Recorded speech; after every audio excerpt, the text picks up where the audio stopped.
What's up, everyone? It's Daniel here. One of the freedoms and things I really enjoy about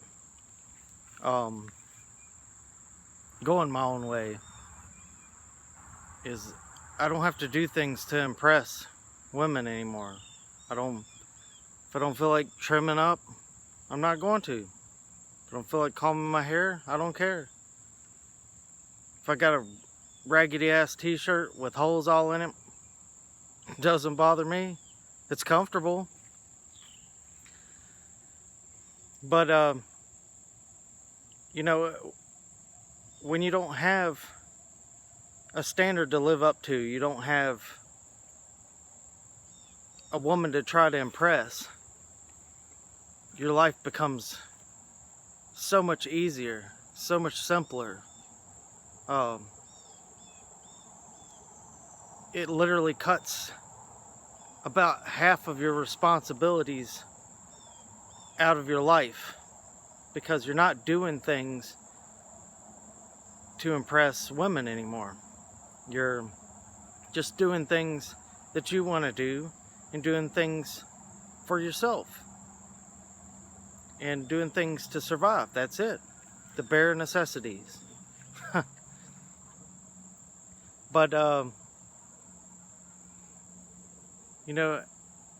it's probably one of the most dangerous things to a MGTOW man, or any man in general, is to have thirsty men around you. For one, a lot of,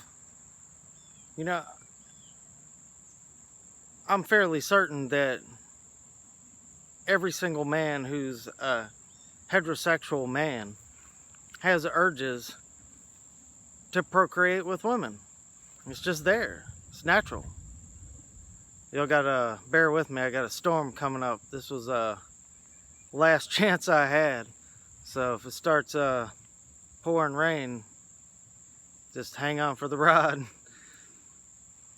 But yeah, every man has those urges. But it's the self-disciplined man who can redirect or avoid these urges, because we know the cost, we know the dangers of it.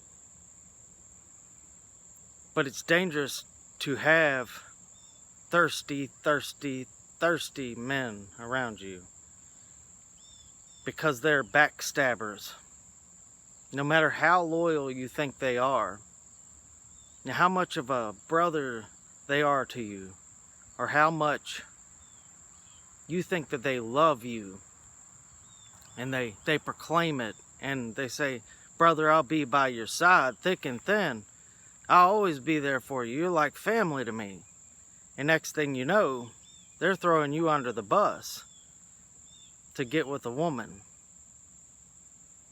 See, thirsty men are dangerous because they will stomp anyone in their path like a buck in heat. They'll take those antlers through whatever's in their path to get to that doe.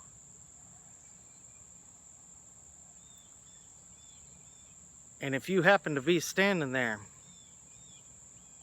you might get the horns. See, I had a really good friend. I would call him family. I call him my brother. He was closer than a brother to me. He actually lived with me. And this was a guy I served with in the military. A guy I spent 20 plus hours out of my day with this dude. I mean, he was the closest thing to a best friend I've ever had in my life. And I've had a lot of best friends, but this guy topped them all at the moment. But he was a snake. Or even better, he was like a tiger in a cage. Like a tame tiger. Yeah, you go in and feed him. 364 days out of the year, you go in and feed him. Acts normal. No problem. But that second you turn your back on him, that's when he pounces. It only took that one time to destroy you. And this was part of my story. Because I had a tiger. And I had a tiger waiting. I had a snake waiting in the bushes. I had this guy who spent 10 years with me. This is my best friend. And he had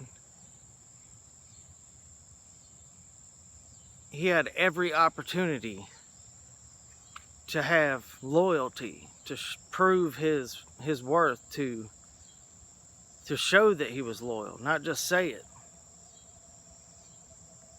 But I found out later, and this is hats off to him, he finally had the balls to actually tell me that he slept with my wife to my face. That took some balls on his part, and that was honorable in my book. That was honorable, but what he did trumped all of the honorable actions. But it wasn't the fact that he slept with my wife that makes me as angry. It's the fact that he betrayed my trust, that he proved at the end of everything that he was a snake, that he was not trustworthy. So if a man will hover around and wait for 10 years to pounce on your wife, your girlfriend, your side chick, your family member, who knows? I'm just saying that if there's a woman involved in anything, that is what's dangerous about it. Well, luckily, when I decided to go monk, I don't have dealings with women. I don't pursue them. I don't chase them. I don't have any kind of relationship with women. But I have friends that are thirsty. I have friends that are still fighting to try to get with women. And just watch yourself. Just watch yourself out there. Even if you're a monk, even if you've sworn off all relationships, all women, that thirsty ass friend will find a way to screw you over. Even if you're not even involved, you're not even interested in this woman.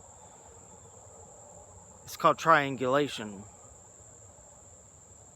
A lot of people look this up on, when they look up narcissism, narcissist. It's called triangulation. See, even though you've sworn off all women, that thirsty ass friend, or that woman that your thirsty ass friend is pursuing, or a woman that's just infatuated with you, but your buddy wants a piece of it, but you don't want to have anything to do with her. The point is that if there's a triangulation involved, that you and I are both in danger. Because that's when false allegations can come about. That's when all manner of drama can sneak its way into your life. You don't need that shit. You don't need it.